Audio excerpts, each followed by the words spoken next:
Hey everybody, this is Terry at knifestones.com. I'm going to do a really quick demonstration of one of my stones, but first let's go ahead and introduce the knife that I'm going to be sharpening. This is one of those Mora knives. You get it for like 12, 13 bucks or whatever on Amazon, eBay. I love these knives. They're super versatile, rubber grip, and they got the Scandinavian grind. Let's start this demonstration off with showing you how sharp this knife is. This is again the Mora, and here's a piece of paper, and I'm going to go ahead and do a. It's relatively sharp. I've been using it. It's relatively sharp. It holds a really nice edge, but it is right here. It's catching, as you can see. I'm trying to get it to go through smoothly, and in some spots it's basically mostly just ripping the paper as opposed to slicing through the paper. Try it again. There.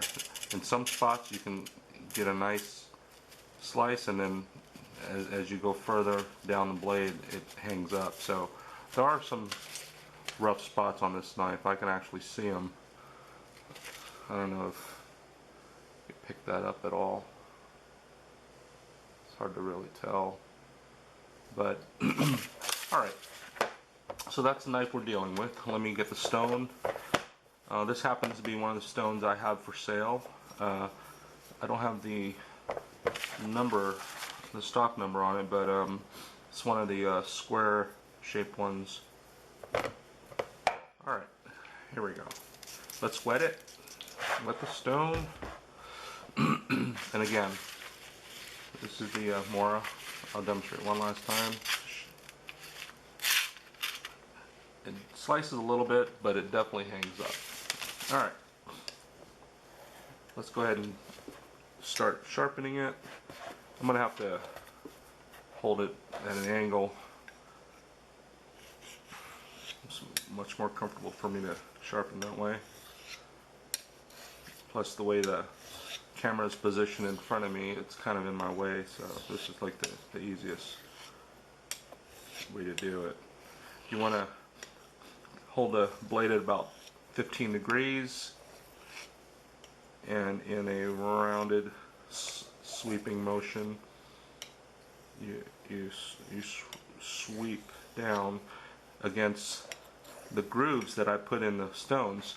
Each stone has grooves in it. You see all the striations? I put those in there, and what you want to do is go against those striations at about 15 degrees, and it shouldn't take too long to remove metal.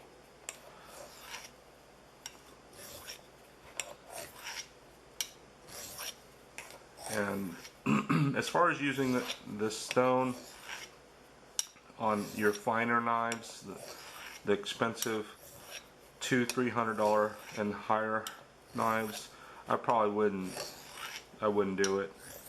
I don't want to be responsible for any blade damage or anything, although I haven't experienced any damage of the sort. I'd rather not be blamed for anything, so definitely just use these stones on knives you actually use and wear down through use. That's what these are meant for, not for show quality knives or knives that you've spent a lot of money to acquire. Alright.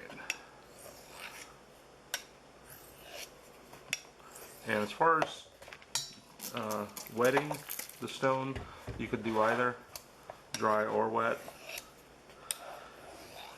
but I definitely prefer putting some water on there.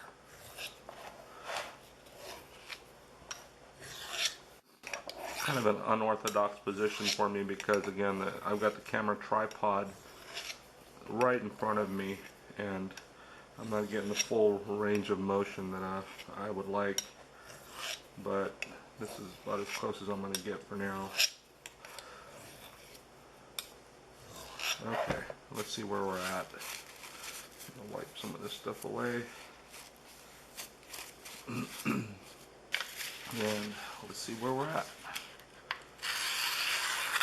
Now that is a huge difference. Still hanging up right there, just a smidge. There's probably a little spot right there that needs work, but it's definitely cutting smoother. Let's continue on a little bit more. Okay, here we go. A little bit more. I put so many striations in the rock, in the stone, that one pass is like many passes on a stone without any striations. So this will definitely eat away at metal amazingly fast.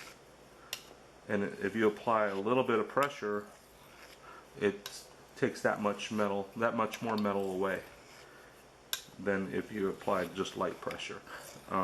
If you're going to use light pressure, then that's pretty much what you would do when you're finishing up a knife. If you're going to put some pressure on the blade itself, it's probably because your knife needs a lot of metal removal in order to get it sharp.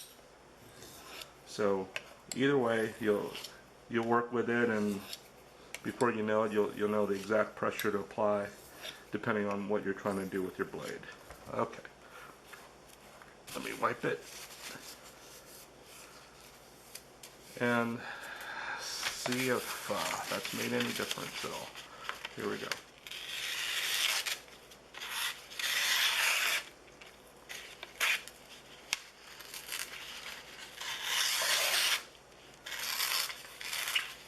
It depends on how I hold it. Here we go. Let's try this. There we go.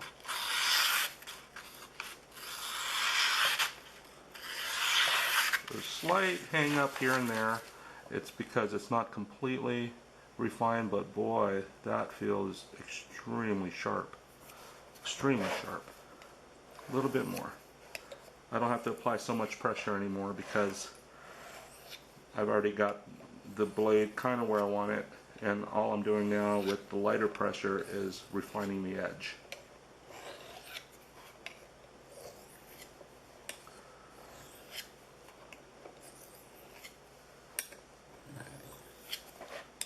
And that should about do it. And yes, you can overhone the blade, so just gotta know when to quit. Here we go. That's very smooth. Very smooth.